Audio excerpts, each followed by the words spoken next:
Today, I am reviewing the ASUS Dual NVIDIA GeForce RTX 5060 Ti. If at any time you'd like to explore this product for yourself and grab it at a great price, be sure to check the links below the video. I have spent the last 2 weeks putting the ASUS Dual NVIDIA GeForce RTX 5060 Ti 16GB card through its paces, and I have some very specific thoughts on whether this is actually the upgrade you need or just another piece of hardware that looks better on a spec sheet than it does in your chassis.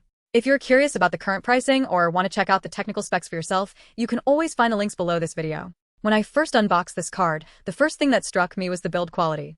ASUS has stuck with their signature dual series aesthetic here, which is understated and functional.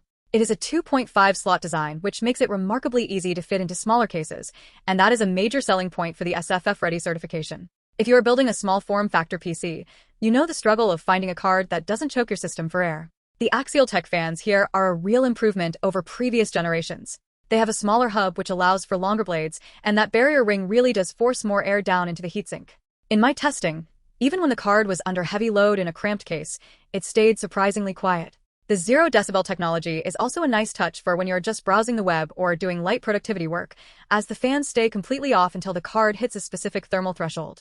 Let's talk about the performance, because this is where the Blackwell architecture really starts to show its teeth. We're looking at 767 AI tops, which is a massive jump for a card in this tier. Now, I know a lot of people see that number and get excited about gaming, but the real benefit here is in the AI-accelerated workflows. If you are doing any kind of video editing, stable diffusion work, or heavy multitasking that leans on local AI processing, the 16GB of GDDR7 memory is a godsend. That extra VRAM buffer is what separates this card from the lower-tier options. It allows you to load higher resolution textures and larger models without hitting the performance wall that plagues cards with 8 or 12GB of VRAM. In terms of gaming performance, the DLSS 4 implementation is the star of the show. We are seeing a significant improvement in frame generation stability compared to what we saw with DLSS 3. The motion artifacts that used to crop up in fast-paced shooters are almost entirely gone. I tested this at 1440p, and it handled everything I threw at it with ease. Titles that used to struggle to maintain a stable 60 frames per second are now sitting comfortably in the 90 to 100 range with the settings cranked to ultra. However, I want to be clear about who this card is for. If you are a 4K gamer, you're going to be disappointed. This is not a 4K powerhouse. You can get away with it in some titles, but you're going to be heavily reliant on DLSS, and even then, the memory bus limitations will eventually catch up to you. This card is optimized for the high refresh rate 1440p experience, and that is where it shines. The clock speeds are impressive, hitting 2,632 MHz in OC mode.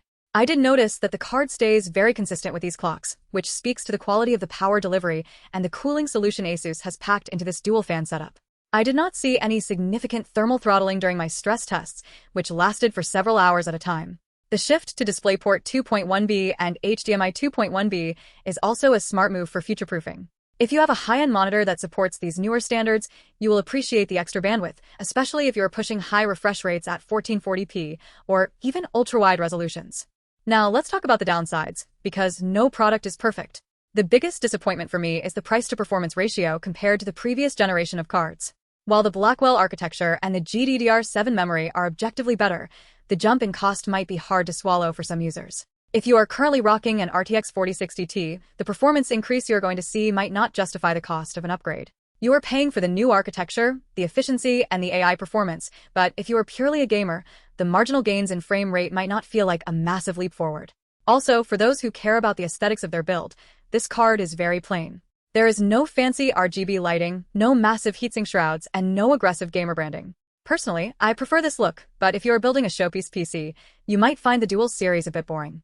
It is a workhorse, not a show horse. Another thing to consider is the PCIe 5.0 compatibility. While it is great to have for future-proofing, there are very few scenarios right now where a card in this performance tier actually saturates the bandwidth of a PCIe 4.0 slot, let alone a 5.0 slot. So, treat that feature as a nice-to-have rather than a reason to buy. I also want to touch on the software side of things. ASUS's GPU tweak software is functional, but it is not the most intuitive interface I have ever used. It gets the job done if you want to toggle the OC mode or monitor your temperatures, but I found myself mostly ignoring it and just letting the card run at its default settings. The default fan curve is tuned well enough that you don't really need to mess with it unless you are trying to squeeze every last drop of performance out of the silicon. One thing that caught me off guard was the power consumption. Despite the increase in performance, the card is surprisingly efficient. It does not require a massive power supply, and it didn't spike my electricity bill as much as I expected during my 2 weeks of heavy testing. This makes it an excellent candidate for a mid-range build where you don't want to spend an extra $100 on a high-wattage power supply unit. If you are a content creator, this card is honestly a fantastic value. The 16GB of VRAM is the real MVP here. Being able to export 4K video projects without waiting for the system to swap to disk is a huge time saver. The AI performance also helps significantly with background noise removal, frame interpolation, and other AI-assisted tasks in creative software. If you fall into this category, the price starts to look a lot more reasonable. Again, if you want to see the latest pricing or compare this to other options, check the links below the video. Who should avoid this card? If you're on a budget and you are looking for the absolute best value per dollar in gaming, you might be better served looking at the used market or waiting for a sale on older generation cards. You are paying a premium for the latest technology here, and that is only worth it if you actually need the AI features or the specific benefits of the Blackwell architecture. Also, if you are a 4K enthusiast, save your money and look at the higher tier cards in the 50 series lineup. You will be frustrated by the limitations of the 5060 Ti if you try to push it that hard. On the other hand, if you are someone who values a quiet, efficient, and compact system, this is a top-tier choice. The build quality is solid, the cooling is effective, and the performance at 1440p is consistent and reliable. The 3-year warranty from ASUS also provides a nice layer of security for your investment. It is a dependable card that does exactly what it says on the box without any unnecessary fluff. I spent a fair amount of time testing this in various scenarios, including some light overclocking. The card responded well, but I found that the returns were diminishing very quickly. ASUS has already pushed this card quite hard in the OC mode, so there is not a massive amount of headroom left for the average user to exploit. That is not necessarily a bad thing, as it means the card is essentially optimized right out of the box. You don't need to be a hardware enthusiast to get the most out of this thing. In summary, the ASUS Dual RTX 5060 Ti is a focused, high-performing card that excels in 1440p gaming and AI-heavy creative workflows.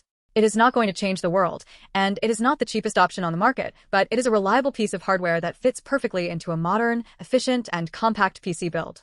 It is a sensible upgrade for anyone coming from an RTX 30 series card or older, especially if you have been feeling the crunch of limited VRAM. If you are interested in picking one up or seeing the technical details in full, remember to check the links below the video. It is a solid, honest piece of hardware that does its job well, and in a market full of overhyped components, that is actually worth quite a bit. I've enjoyed my time testing it, and it has earned a spot in my daily driver machine for the foreseeable future. If you have any questions about how it handled specific games or software, feel free to drop a comment below, and I will try to get back to you with my experiences. Thanks for watching.